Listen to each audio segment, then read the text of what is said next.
Hello, and thank you for checking out the Six Sigma tool guide. Today we're going to take about 5 or 10 minutes and talk about one of the ways you can use an Ishikawa diagram. This is for the Ishikawa time travel experiment. This is a great activity to take a project team through, particularly if you're working on some type of process design or process redesign. It's kind of a fun study in cause and effect, and what kind of inputs lead to good and bad outputs. If you've never used an Ishikawa diagram, I'd recommend looking into that or checking out our other Ishikawa diagram video first, but this is one cool application for it. Alright, so let's get started. This activity deals a lot with the butterfly effect. What is the butterfly effect? Well, in scientific chaos theory, the butterfly effect is the sensitive dependence on initial conditions, in which a small change in one state of a deterministic nonlinear system can result in large differences in a later state. What does that mean? That is a really complicated way to describe something that's not so complicated. That expression was coined by a guy named Edward Lorenz, and he was actually describing a hypothetical hurricane and how its size and its strength and its path might be greatly influenced early in its formation by something as small as the wing flappings of a butterfly. That's really where that expression came from. It was sort of hijacked by the science fiction community, and the whole butterfly motif has been used a lot. Ray Bradbury's story, A Sound of Thunder, there is a time traveler who goes back in time and steps on a prehistoric butterfly, and when he returns to his present time, he finds that it has greatly changed just to that one small change in the past.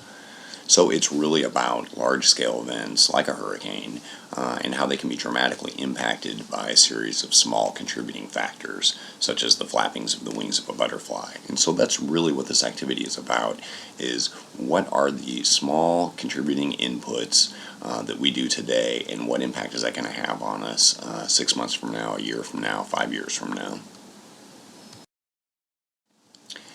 In science fiction and popular culture, we all saw Marty McFly almost erase himself from existence by tampering with his parents' first meeting. We saw Arnold go back in time to assassinate Sarah Connor. Some of us saw Ashton Kutcher basically destroy the lives of everyone he knows every time he goes back in time in the movie The Butterfly Effect. All of these had that same theme of one small change having huge impact.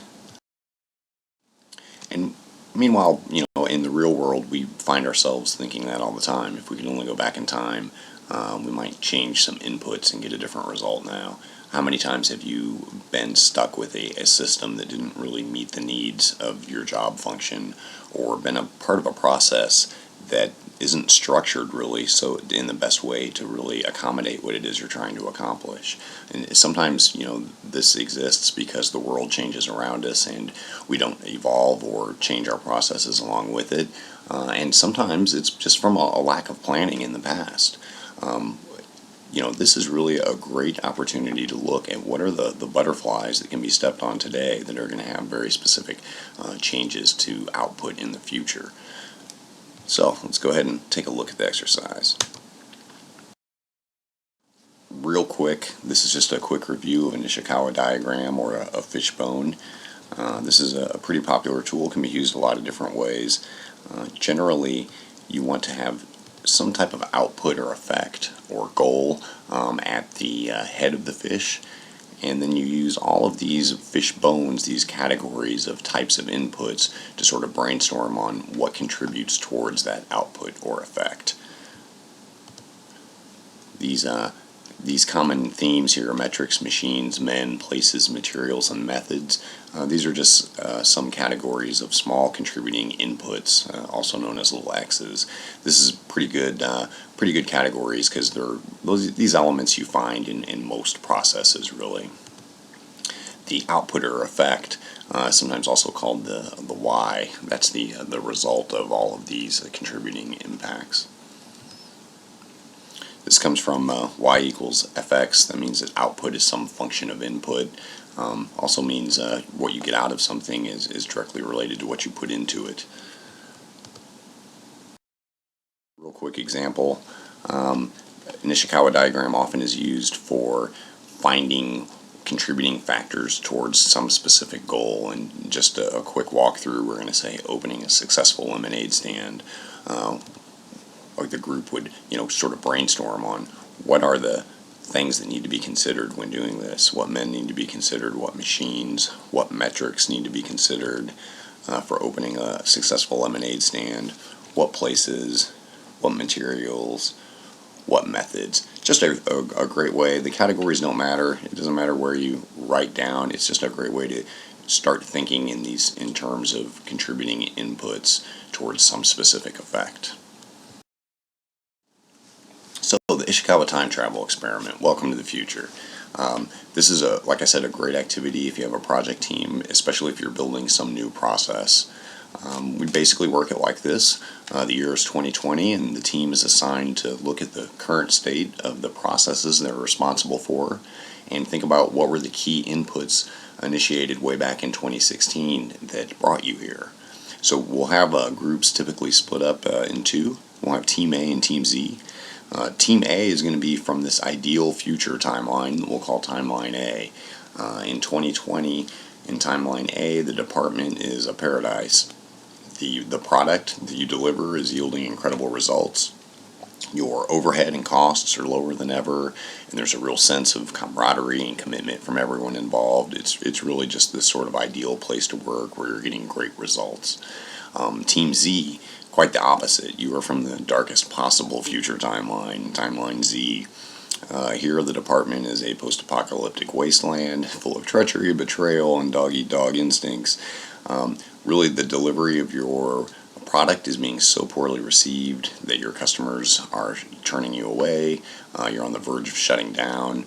Your cycle time is very high, the morale is very low, and despair lurks around every corner. So welcome to the future. So what went wrong and what went right? Team A, you're going to get on one side of the room and use an Ishikawa diagram to really brainstorm on all the things that went right. All of the small contributing inputs and the butterflies that led to this utopian office environment. Don't be afraid to be creative in your brainstorming.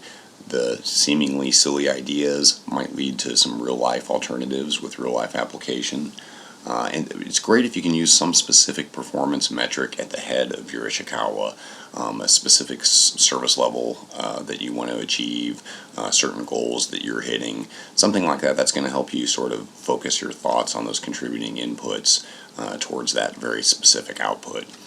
And draw upon, the experiences you've had in the past when you've seen a project that was implemented well, when you've seen a well-designed process.